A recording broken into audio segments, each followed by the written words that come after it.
राजनीति, आंदोलन, किसान, करप्शन, गरीबी, इन सभी मुद्दों पर आवाज उठाएगा अब तक न्यूज इंडिया। सत्ता के आगे जब भी सवाल कमजोर पड़ने लग जाए तो सवाल उठाने पड़ते हैं। बोल के लफ्ज आजाद है तेरे, बोल के सच जिंदा है अब तक। फिर एक बार बड़ी एक दफा फिर एक बार मोदी सरकार, फिर एक बार मोदी सरकार, फिर एक बार मोदी सरकार, फिर एक बार मोदी सरकार। गरीब के हक को पैसा सीधे खातन में पहुंचाओ।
घातलेल्या 2024च्या 20 मे रोजी निवडणुकी संदर्भात आज माननीय डॉक्टर सुभाषजी भामरे यांच्या प्रचारार्थ सिराजनगर प्रभाग क्रमांक 8 या ठिकाणी अशी भव्य रॅली श्री बाबा गायकवाड यांच्या नेतृत्वाने सुभाषबाबा भामरे बद्दल जर बोलायचं ठरलं तर गेल्या 10 वर्षाच्या कालखंडात या माणसाने मतदारसंघात प्रत्येक ठिकाणी भेट दिलेली आहे, प्रत्येक ठिकाणी विकासाची गंगा पोहोचवलेली आहे।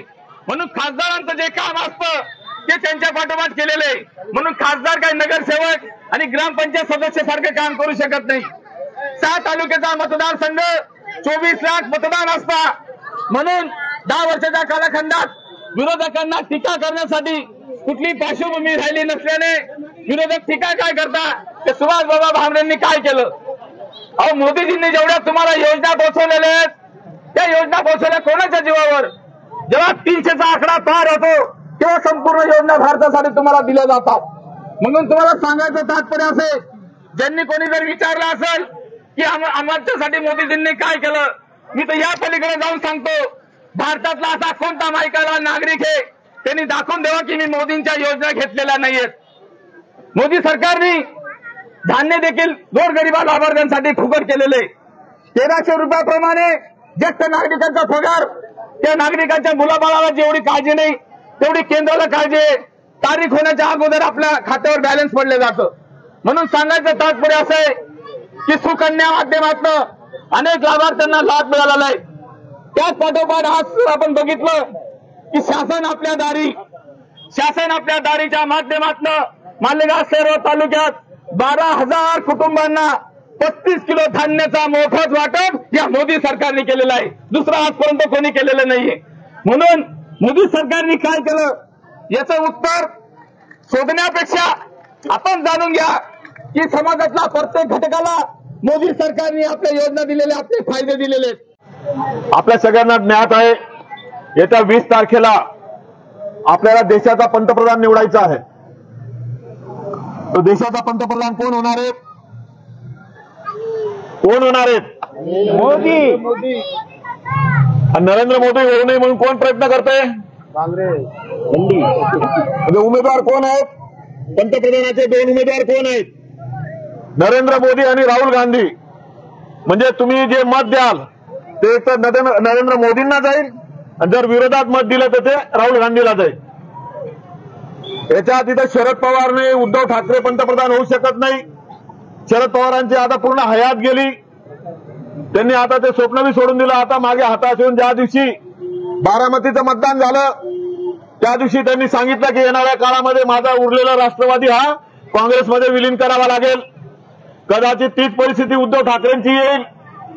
आणि असं असताना ज्या नरेंद्र मोदींनी आपल्याला स्वाभिमानाने जगायला शिकवलं, ज्या नरेंद्र मोदींनी आपली काळजी घेतली, अनेक विषयांमध्ये काँग्रेस जे विष पेरण्याचं काम करत आहे, कधी मुस्लिमांना सांगतं की मोदी जर परत सत्तेवर आले तर तुम्हाला पाकिस्तानात हाकलून देईल. दलित बांधवांमध्ये संभ्रम निर्माण केला जातो की आता 400 जागा जर निवडून आल्या तर 100% संविधानाचा बदल करून टाकतील. अशा पद्धतीचे अफवा आपल्यामध्ये पसरवायचं काम त्यांनी केलेलं आहे. आज आपण सगळे शहरातील आहोत म्हणून मी बाकीच्या ग्रामीण मुद्द्यांना हात घालणार नाही. मात्र कांद्याच्या प्रश्नावर सुद्धा शेतकरी कुठल्याही पद्धतीने नाराज नसताना असं चित्र उभं केलं जातं की शेतकरी नाराज आहे.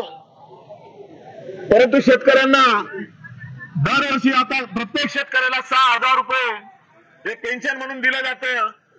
अनेक योजनांमध्ये, अनेक आसमानी सुलतानी संकटांमध्ये राज्य सरकार असो, केंद्र सरकार असो धावून येतं आणि सगळेच खुश असताना आपण सगळ्यांना माहित आहे करोनानंतरची किती बिकट परिस्थिती निर्माण झाली. मात्र करोनामध्ये तुम्हाला जो शिधा दिला जात होता तो शिधा येणाऱ्या आणखी 5 वर्षापर्यंत तो तसाच फ्री केलेला असल्या कारणाने तुम्हाला 5 वर्ष फ्री मध्ये या नरेंद्र मोदींच्या हातूनच, त्यांच्या योजनेतून हा शिधा तुमच्या घरापर्यंत येतो, तुमच्या मुलांच्या पोराबाळांच्या तोंडामध्ये येतो. आणि एवढं सगळं असताना जे कधी दिसत नाही ते अचानक या निवडणुकीच्या काळामध्ये तोंडामध्ये येतो. आणि एवढं सगळं असताना जे कधी दिसत नाही ते अचानक या निवडणुकीच्या काळामध्ये तुम्हाला बुद्धिबळ घेण्याचा प्रयत्न करत असतात. तर असा कुठलाही प्रकार तुमच्याकडनं होणार नाही याची मला पूर्णपणे खात्री आहे.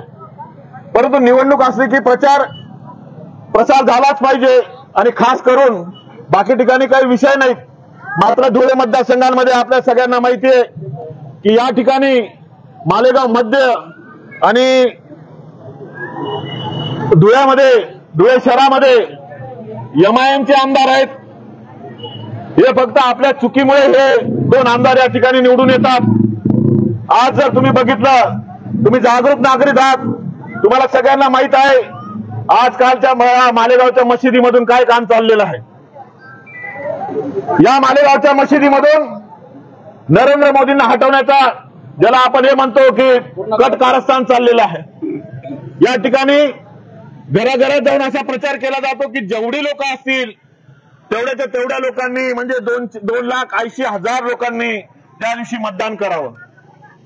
जर आपण यांच्यावर अंकुश नाही ठेवू शकलो तर कदाचित जे मयत आहेत त्यांचं सुद्धा ते मतदान करून घेतील. अरे प्रचंड लीड देण्याचा प्रयत्न ते या काँग्रेसच्या उमेदवारासाठी आणि काँग्रेसच्या उमेदवारांनी त्या ठिकाणी प्रचंड पैसा ओतण्याचं काम त्या ठिकाणी केलेलं आहे. तुम्ही आम्हाला नाही, सामान्य नागरिकांना नाही, मात्र नेत्यांना त्यांनी कामाला लावलेलं आहे. आणि असं असताना जर आपण जागरूक नाही राहिलो, आपला जाणारा प्रत्येक माणूस हा तिथं बूथवर जाऊन कमळालाच मतदान करणार आहे. पण तो काय विचार करणार आहे, जाऊ द्या मी नाही गेलो तर कुठे नरेंद्र मोदी पंतप्रधान होणार नाहीत. तुम्ही सगळे नाही गेले तरी पण नरेंद्र मोदीच पंतप्रधान होणार आहेत. परंतु जे आपण 400 पारचा जो नारा दिलेला आहे त्याच्यामध्ये 399 नाही झाले पाहिजे. 399 नाही होऊ म्हणून आपण सगळ्यांना जागरूकतेने त्या दिवशी आपण पाहिलं. आता ठीक आहे, आज वादळ निर्माण झालं त्याच्यामुळे थोडंसं वातावरण बरं, आपण या ठिकाणी बसू तरी शकतोय. नाहीतर दिवसभराचा एवढा ऊन असतं, उन्हाचा पारा 44च्या पुढे गेलेला आहे. अजून 8 दिवसावर मतदान आहे. 8 दिवसात काय वातावरण असेल आपल्याला सांगता येणार नाही. मात्र त्या दिवशी काही झालं तर आपण सगळ्यांनी एक असा निश्चय बांधला पाहिजे आणि आपल्या सर्व नातेवाईकांना, जे कोणी असतील, तरुण मित्रांना मी सांगेल की आपले जे मित्र असतील कोणी कंटाळा करू नका. त्या दिवशी सगळ्यांनी देशासाठी, कारण भारतीय जनता पार्टी असा एकमेव पक्ष आहे की जो फक्त देश, देव आणि धर्मासाठी काम करतो. आपल्या सगळ्यांना माहिती आहे छत्रपतींचा इतिहास हा 350-400 वर्षापूर्वीचा आहे आणि बाबरी मशीदचा इतिहास हा 550 वर्षापूर्वीचा आहे. म्हणजे शिवाजी महाराज जन्माला आले त्या आधीच आपली राम जन्मभूमीचा विध्वंस झालेला होता. त्या ठिकाणी बाबरी मशीद उभारली गेलेली होती. मात्र छत्रपतींच्या काळात सुद्धा आपल्याला जे काम राहून गेलेलं होतं, जे करता आलं नाही, ते आज नरेंद्रजी मोदींनी करून दाखवलेलं आहे. मी बाकीचे तुमच्या काय काय योजना आहे त्याच्यावर जाणार नाही, पण आपलं ज्याला आपण स्वर्ग म्हणतो असा काश्मीर आपल्यापासून तोडण्याचं जे कारस्थान होत होतं, ते कारस्थान 370 कलम हटवून त्या ठिकाणी ते कारस्थान या ठिकाणी मोदीजींनी त्याचा निपटारा केलेला आहे. मग आपण मत कोणाला द्यायचं? ज्यांनी देशाचं सार्वभौमत्व टिकवण्याचा प्रयत्न केला, संविधानाचं रक्षण केलं, प्रभू श्रीरामांचं मंदिर अयोध्येमध्ये या ठिकाणी त्यांचे बालक राम प्रभू रामचंद्राची त्या ठिकाणी स्थापना करून दिली. मग आणखी आपल्याला काय हवं? बाकीच्या गोष्टी दैनंदिन जीवनातल्या सगळं तर आपल्याला मिळतच आहे. आणि असं असताना कुठली चूक होऊ नये, चूक कोणाकडनंच होणार नाही, फक्त मतदानाला न जाण्याची चूक मात्र करू नका, एवढी कळकळीची विनंती मी तुम्हाला या ठिकाणी करेल आणि माझ्या 2 शब्दांना या ठिकाणी विराम देईल. जय हिंद, जय महाराष्ट्र, जय श्रीराम.